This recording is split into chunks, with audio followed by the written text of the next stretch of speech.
Ermenistan halkı tercihini yaptı biliyorsunuz sevgili seyirciler. Şimdi merak edilen soru şu. Seçim sonuçları Güney Kafkasya'da barışın önünü mü açacak yoksa yeni gerilimlerin habercisi mi olacak? Ermenistan seçimlerini ve Azerbaycan-Ermenistan normalleşme sürecinin geleceğini muhabir arkadaşımız Fatih Avanos konuğu uluslararası ilişkiler uzmanı Fuat Abdullayev'le birlikte değerlendirecekler. Sözü kendilerine bırakıyoruz. Tüm bölge aslında 7 Haziran'daki Ermenistan seçimlerini beklemişti. Ermenistan'da bundan sonraki döneme ilişkin ışık tutacaktı bu seçimler ve Ermenistan halkı seçimini yaptı. Başbakan Nikol Paşinyan ve partisini yeni dönemde de görevlendirdi diyebiliriz. %49,82 oy oranıyla mecliste de çoğunluğu Başbakan Nikol Paşinyan aldı. Ancak bu tablo neyi anlatıyor bize, neyi ihtiva ediyor? Bunları konuşmak istiyoruz. Azerbaycan'ın başkenti Bakü'de Uluslararası Analiz Merkezi'ndeyiz ve Uluslararası İlişkiler Uzmanı Sayın Fuat Abdullayev ile birlikteyiz. Efendim yayınımıza hoş geldiniz. Bir sonuç geldi, bir netice geldi. Mutlaka bu birkaç gündür bunun analizlerini de yapıyorsunuz. İçeride gündemde itirazlar var, süreç devam ediyor. Üçüncü ülkelerin dahli var. Neler söylersiniz Ermenistan seçimlerinin sonuçlarına ilişkin? İlk öncə onu demək istəyirəm ki, yəni regionda, yəni Ermənistanda keçirilən seçkilər bir daha göstərdi ki, regionda sülh müəyyən qədər bərpa olunub və bu regionda sülhün bərpa edilməsində təbii ki, Azərbaycan Respublikası Prezidentinin yürütdüyü siyasət, Azərbaycan dövlətinin mövqeyi vacib rol oynayır. Yəni Ermənistan əhalisinin 49,8%-nin sülhü dəstəkləməsi, yəni hazırki hakimiyyəti dəstəkləməsi bir də onu göstərir ki, yəni onlar artıq mövcud vəziyyəti dərk edirlər və real, yəni Ermənistanın real bu vəziyyətdən çıxışını yalnız sülhdən görürlər. Lakin hazırda rəsmi olaraq Ermənistan Mərkəzi Seçki Komitəsi tərəfindən seçkilərlə bağlı məlumatlar düz verilsə də, rəsmi olaraq yekunlaşmayıb. Bilirsiniz ki, bəzi seçki məntəqələrində yenidən yəni hesablamalar aparılır, bəzi məsələlər yenidən dəqiqləşdirilir. Ona görə yekun bir nəticə ilə bağlı hələ ki fikir bildirmək tezdir.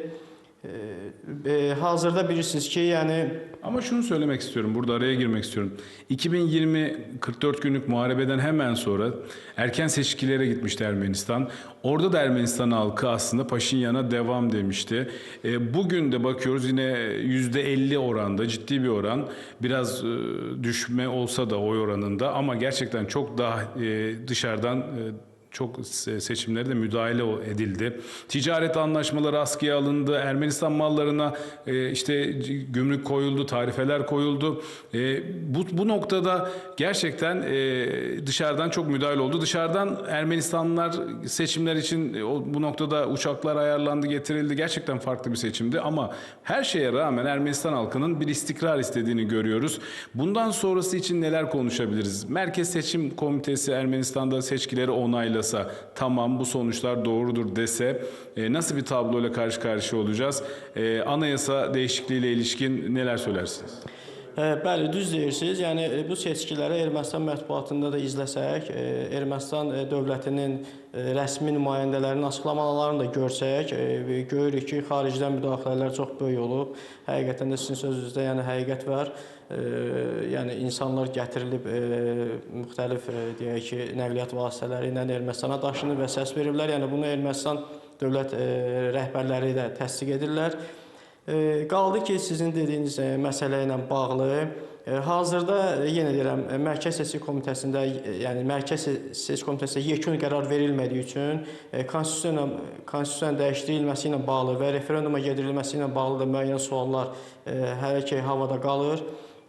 Çünki hazırda belə bir vəziyyət yaranıb ki, müxalif qüvvələrdən, xüsusilə Qayğı Çarukyanın çiçəklənən Ermənistan Partiyasının parlamentə daxil olmaq ehtimalı yaranıb, yəni imkanı yaranıb və əgər ki, o partiyada daxil olsa, Ermənistan parlamentində, yəni hazırki hakim partiya çox ciddi problemlərlə üzləşə bilər və indiki vəziyyətdə, yəni iki müxalif qüvvə və hakim partiya parlamentdə təmsil olunacağı təqdirdə Ermənistan hakimiyyətinin düzdür referenduma getmə imkanları məhdud qalır.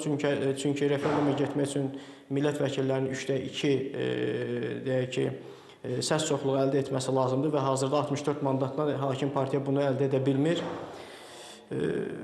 Lakin belə deyim də, yəni mənim fikrimcə yəni belə olacağı təqdirdə, yəni regionda sülhlə bağlı proses davam edəcək. Azərbaycan yəni sülhə sadiq olaraq qalır. Lakin təbii olaraq Azərbaycan dövləti, yəni Ermənistan hakimiyyəti ilə heç bir müqavilə bağlamır. Azərbaycan dövləti Ermənistanın əhalisi ilə, xalqı ilə sülh müqaviləsini bağlamaq istəyir və təbii ki, referendumun keçirilməsi, yəni burada yəni bizim bu Azərbaycanın yəni buradakı referendumun keçirilməsi tələbi yəni gündəmdə olaraq qalır. Yəni bizim üçün vacibdir ki, Ermənistan əhalisi buna bir yekun qərar versin.